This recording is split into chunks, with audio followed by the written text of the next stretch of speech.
সুপ্রিয় ভাই ও বোনেরা, আমি আজকে একজন খবিস মোল্লার কিছু খবিসি কথাবার্তা আপনাদের সামনে তুলে ধরব। কি পরিমাণ খবিস হলে পরে আরেকটা খবিসের কাপড় চুপড়ের বর্ণনা সে পাবলিক প্লেসে এসে করতে পারে, ভাবা যায়?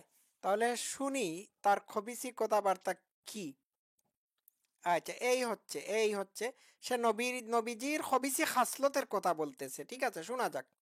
ভাষা, হ্যাঁ, রগড়ে দেওয়া, ঘষে দেওয়া, খটি, হ্যাঁ, ওই জন্য বললাম।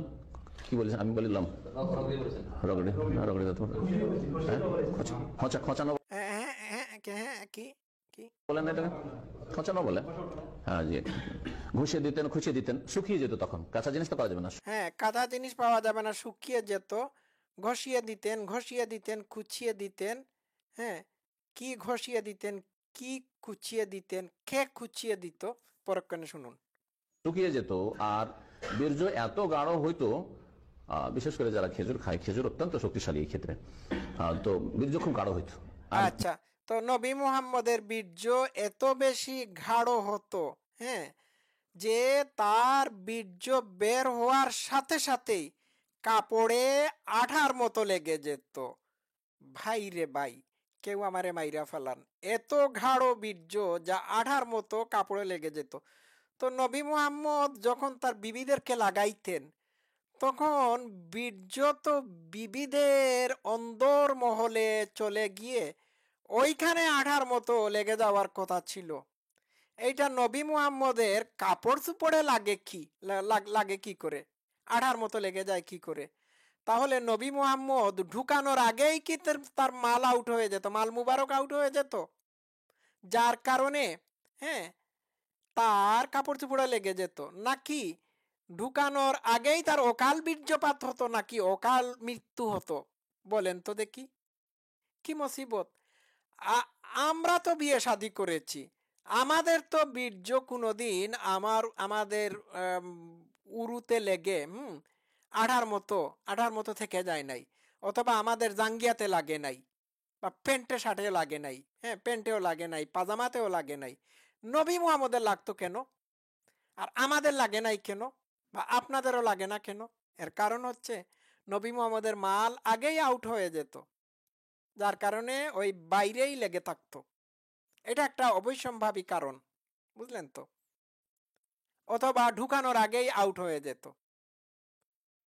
অথবা এই খবিস মুহাম্মদ কি করত, অন্য স্ত্রীর সাথে সহবাস করে পানি দিয়ে তার মুলা মুবারকের আগা না ধুয়ে কি করত, লুঙ্গি দিয়ে, হ্যাঁ, ওই মুলা মুবারককে মুছে দিত, মুলা মুবারকের আগার বীর্য বা ভিজা ভিজা অংশ মুছে দিত, যার কারণে ওইটা আঠার মতো লেগে যেত। আর এর কারণে আয়েশার একটু কাজকর্ম বেড়ে গিয়েছিল, মানে তার ওভার টাইম করতে হতো, বুঝতে পারলেন? হ্যাঁ, এটা একটা কারণ হতে পারে। আর খেজুর খেলে মাল বা বীর্য ঘন হয়। হুজুর, আপনি এই কথা কোত্থেকে পেলেন? এটার তো কোনো সাইন্টিফিক এভিডেন্স নাই, আছে নাকি? ঠিক আছে, তাহলে আপনিও খেজুর খান, হুম, দেখা যাক কি হয়, শুনি। যে যত বেশি শারীরিক দিকে দুর্বল হয়, তার বীর্য তত বেশি পাতলা হয়ে যায়, তরল হয়ে যায়। আচ্ছা, যে যত বেশি শারীরিকভাবে দুর্বল হয় তার বীর্য তত বেশি পাতলা হয়ে যায়। তো যে যত বেশি বুইড়া হয়, হ্যাঁ, তার বীর্য কি তত বেশি ঘন হয়? আমরা তো জানি বয়স্ক লোকের বীর্য ঘন হয় না, পাতলা হয়ে যায়। আর যার বীর্য যত বেশি ঘন, তার বীর্যের কোয়ালিটি তত বেশি ভালো হওয়ার কথা। আর যার বীর্য যত বেশি ঘন, তার তত বেশি বাচ্চা কাচ্চা হওয়ার কথা নয় কি? তাইলে মুহাম্মদের বীর্য এত ঘন ছিল, হ্যাঁ, যে লুঙ্গি সুঙ্গি কাপড় চুপড় পাজামা উরুর সিপায় সাপায় লাগার সাথে সাথেই আঠার মতো লেগে যেত, কাঁঠালের আঠার মতো হয়ে যেত, এত ঘন ছিল। তাহলে তার বীর্য এত ঘন থাকার সত্ত্বেও কেন একটা বাচ্চা পয়দা করতে পারলো না? যে আয়সা তার ঘন শুকনো বীর্যকে কুটিয়ে কুটিয়ে পরিষ্কার করত, সেই আয়সার আন্দর মহলে এক ফুটা ঘন কাঁঠালের কাঁঠালের আঠার মতো বীর্য ঢুকিয়ে দিয়ে একটা বাচ্চা বের করে নিয়ে আসতে পারলো না? কি বলেন হুজুর? আচ্ছা শোনা যাক। তো আজকাল আমরা এত দুর্বল যে আমাদের অধিকাংশ মানুষের বীর্যের অবস্থা কিরকম, একেবারে পেশাবের সাথে বা মাজির সাথে বীর্যের সামান্য হয়তো পার্থক্য। অনেক সময় ও মাই গুডনেস মি, কত বড় খবিস মোল্লা! সে বলছে আজকাল আমাদের বীর্যের কোয়ালিটি এত খারাপ যে কোনটা পেশাব আর কোনটা বীর্য বোঝা যায় না। হুম, বুঝতে পারছেন? তাইলে বিবির ভিতরে যে বীর্য ছাড়ে দেন, ছেড়ে রিলিজ করেন, সেইটা কি পেশাবের মতো মনে হয় হুজুর? নাকি বিবির আন্দর গর্তের ভিতর হুম মুলা মুবারক ঢুকিয়ে দিয়ে প্রস্রাব করে দেন? তো নবী মুহাম্মদের নুরানি ইমান দণ্ড থেকে যে বীর্য বের হতো, সেই বীর্য নবীর কোনো বিবির আন্দরমহলে প্রবেশ করিতে পারে নাই বিধায় ওইগুলো বাইরে বাইরে আটকে যেত।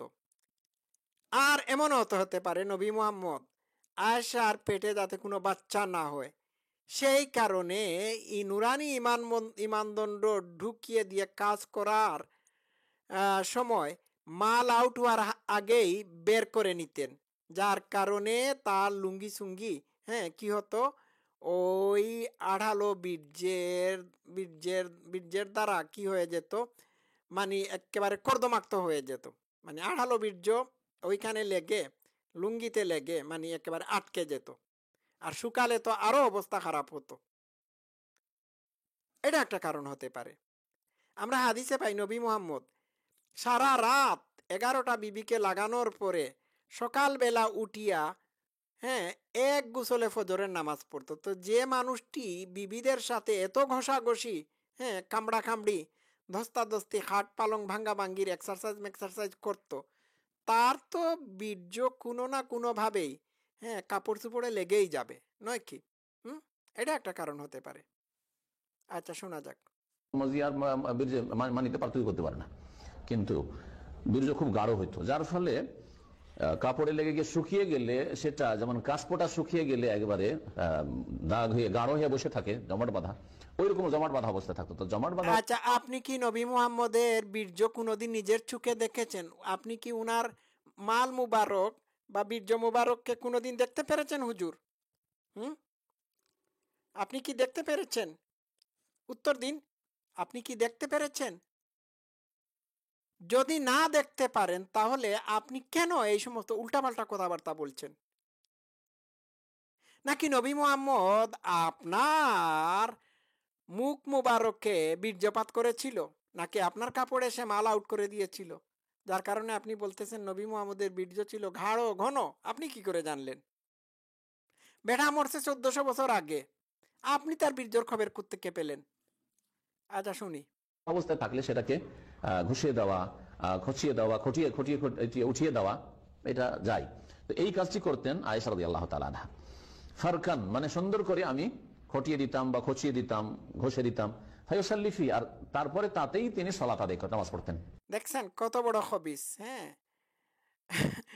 এই বীর্যযুক্ত বা বীর্যের দ্বারা হুম বীর্যের দ্বারা আবৃত শরীর নিয়েই মোহাম্মদ নামাজ পড়ে নিত। বুঝতে পারছেন? চিন্তা করে দেখেন।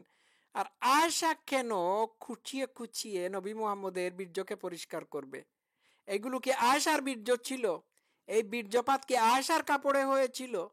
এই বীর্য তো নবী মুহাম্মদের ছিল। এই বীর্য নবী মুহাম্মদের কাপড় চোপড়ে লেগে গিয়ে আটকে থাকতো। তাইলে তো এই কাজটা নবী মুহাম্মদ করা উচিত ছিল, আয়েশা কেন করবে বলুন তো দেখি? তা এই যে নবী মুহাম্মদের বীর্য তার কাপড় চোপড়ে লেগে যেত, এর পিছনে কয়েকটা কারণ আমি অলরেডি বলেই দিয়ে দিছি। এটা তার অকাল বীর্যপাতের কারণে তার বীর্য তার কোনো স্ত্রীর জুনিপথে গিয়ে ঢুকতেই পারতো না, যার কারণে ঢুকার আগেই রাস্তা হারিয়ে তার কাপড় চোপড়ে লেগে যেত, আসল রাস্তায় যেতই না। বুঝতে পারছেন? মানে লস্ট লস্ট লস্ট ছিল এইগুলো। ঠিক আছে, এরপরে শুনি। আর ধুইতেন না, আর ধুইতেন না। হাদিস তাহলে দুই রকম আসলো। এক হাদিস কি আসলো যে আমি ধুইয়ে দিতাম, ধুয়ে যখন দিতাম শুকানোর কোনো অপেক্ষা ছিল না, ধুয়ে দিলাম সাথে সাথে চলে গেলেন নামাজ পড়ার জন্য। আর কখনো কখনো নবী করিম সাল্লাল্লাহু কাপড় থেকে কি করতেন? হ্যাঁ, খটিয়ে দিতেন যেটাই বলেন, ঘষা দিয়ে। আর তারপরে আর আচ্ছা, ঘষা দিয়ে নবীর বীর্যকে নবীর বিবিরা পরিষ্কার করতো, স্পেশালি আয়েশা পরিষ্কার করতো। আচ্ছা, আপনারা আমাদেরকে বলেন তো দেখি, আমাকে বলুন তো দেখি, আপনাদের কোনো স্ত্রী কি আপনাদের বীর্যকে প্যান্ট থেকে কোনোদিন ঘষে ঘষে পরিষ্কার করেছে? আমি আমার বিবাহিত জীবনে আমার আমার এইরকম হয় নাই। হুম, কারণ আমার বীর্য তো বাইরে বাইরে আসার প্রশ্নই উঠে না।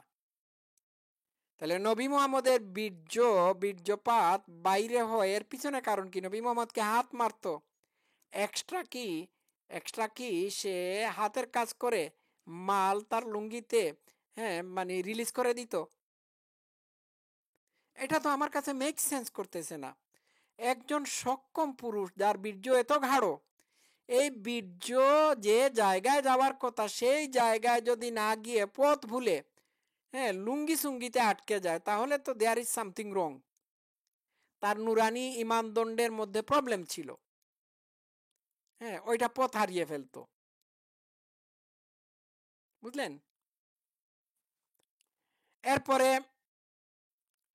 আরেকটা কারণ হতে পারে, মুহাম্মদ হয়তো এক বিবিকে লাগানোর পরে সাথে সাথেই আরেক বিবির উপর চড়াও হতো, যার কারণে চড়াও হওয়ার সময় তার লুঙ্গিতে আগের, হ্যাঁ, আগের তার লুঙ্গিতে তার ইমানদণ্ড ঘষা ঘষা ঘষা খেয়ে, ওইখানে মানে ওইটাকে সে ওইটাকে সে আড়ালো করে দিত, তার ইমানদণ্ড, নুরানি ইমানদণ্ড আড়ালো করে দিত, যার কারণে মনে হতো নবীর বীর্য আটকে গেছে তার পাজামা বা লুঙ্গিতে।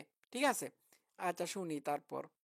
না ধুয়ে নামাজ পড়তে চলে যেতেন। দাগটা বা জমাট বেঁধেছিল ওইটা উঠে গেল, কিন্তু দাগ তার উঠবে না। যে আসল দাগটা কাপড়ে থাকে ওটা থাকতো, দাগ থাকতো, লক্ষণ থাকতো যে এখানে কিছু লেগেছিল। হ্যাঁ, লক্ষণ তো থাকতে হবে, লক্ষণ না থাকলে বোঝা যাবে কিভাবে নবী মোহাম্মদ ওই কাম করেছিল? হুম, ঠিক আছে। থাকতো, তারপরে নামাজ পড়তে চলে যেতেন। এইভাবে কি খটিয়ে দিলে বা ঘষে দিলে পাক পবিত্র হয়ে যায়? যদি না পাক হয় জিনিসটা, তো শুধু খটিয়ে দিলে কি না ইয়ে হয়ে যাবে, পাক হয়ে যাবে? গাঢ় হয়ে জমাট বাঁধা যদি রক্ত লেগে থাকে আপনার কাপড়ে, জমাট বাঁধা রক্ত লেগে থাকে, আর রক্তটাকে ঘষা দিলেন, রক্ত উঠে গেল, তো কি পাক হয়ে যাবে? পাক হবে না, কারণ হ্যাঁ, পাপ হবে না। তাহলে গাঢ় বীর্য যদি লেগে থাকে, তাহলে এইটাকে উঠিয়ে দিলে দাগ থাকার পরেও এটা কিভাবে পাক হয় আমাকে বলুন তো দেখি। আল্লাহ তো কোরআনে বলেছে, আমি মানুষকে নাপাক পানি থেকে সৃষ্টি করেছি। তাহলে এই নাপাক পানি যখন নবীর কাপড়ে লেগে যেত, এইটাকে না ধুয়ে, সাবান দিয়ে না ধুয়ে, হ্যাঁ, কুচিয়ে হ্যাঁ বের করে দিলে পরে কি এই কাপড় পাক হয়ে যায়? আর নবী এই নাপাক কাপড় নিয়ে নামাজেও চলে যেত। বুঝতে পারছেন? নাপাক দা গ্রেট। রক্ত নাপাক, পাক হবে না। তো এই হাদিস হচ্ছে মজবুত দলিল যে বীর্য নুতফা পাক নাপাক নয়, পবিত্র, সেটা অপবিত্র নয়। জি না, এটা আপনি বলতে পারেন না, কোরআনে এটিকে নাপাক বলা হয়েছে। বুঝতে পারলেন? যাকগে, তো আমার এইগুলো আমি কি বলবো, আমার এটি নিয়ে আলোচনার কোনো উদ্দেশ্যই ছিল না। ওই খবিজ মোল্লার এই কথাটা শুনলাম, এদের মাথায় 24/7 বীর্য, মাল, হ্যাঁ, তারপর খামড়া খামড়ি, দুসি এইগুলো সব সময় খিলবিল করতে থাকে। বুঝতে পারছেন? যেমন নবী তেমন নবীর উম্মত। আজকে এই পর্যন্ত থাকার ভালো লাগতেছে না। সবাই ভালো থাকবেন। Love you all.